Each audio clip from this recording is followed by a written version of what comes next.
राज्यातील 85,000 कृषी निविष्ठा विक्रेत्यांनी पुकारलेला बेमुदत बंद अखेर 28 एप्रिल रोजी तिसऱ्या दिवशी मागे घेण्यात आला आहे. राज्य शासनाने खत उत्पादक कंपन्यांकडून होणारी विनाअनुदानित उत्पादनांची सक्ती थांबवण्यासह अनेक महत्त्वपूर्ण मागण्या मान्य केल्याचे लेखी आश्वासन दिल्यानंतर Maharashtra fertilisers pesticide seeds dealers असोसिएशनने हा संप स्थगित करण्याचा निर्णय घेतला.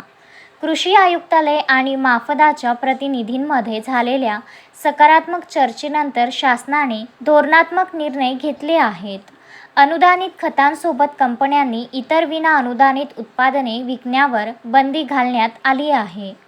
उत्तर प्रदेशच्या धर्तीवर महाराष्ट्र सरकार याबाबत स्वतंत्र आदेश जारी करणार आहे. परराज्यातून होणारी एचटीबीटी कपाशी बियाण्यांची घुसखोरी रोखण्यासाठी केंद्र सरकारला पत्र पाठवण्यात येईल, जेणेकरून उत्पादक राज्यातच याची विक्री रोखली जाईल. बियाण्यांच्या नोंदीसाठी साथी पोर्टलवरून सूट देण्यास नकार दिला असला तरी विक्रीनंतरच्या नोंदीसाठी 2 आठवड्यांचा वाढीव कालावधी देण्यात आला आहे. या काळात तांत्रिक विलंबासाठी कोणतीही कारवाई केली जाणार नाही.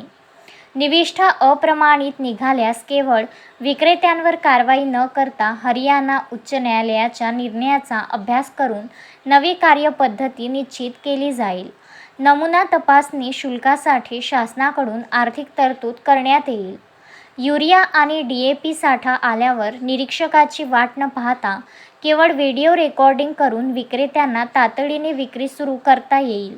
केंद्र आणि राज्य सरकारच्या जाचक अटी आणि खत कंपन्यांच्या मनमानी कारभाराविरोधात 27 एप्रिलपासून राज्यातील 85,000 विक्रेत्यांनी बेमुदत संप पुकारला होता.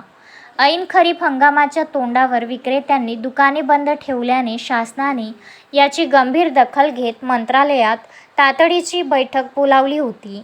माफदाचे सरचिटणीस विपिन कासलीवाल यांनीही या निर्णयाचे स्वागत केले असून अंमलबजावणीकडे लक्ष राहणार असल्याचे स्पष्ट केले. Vidarbha news bureau, Amravati.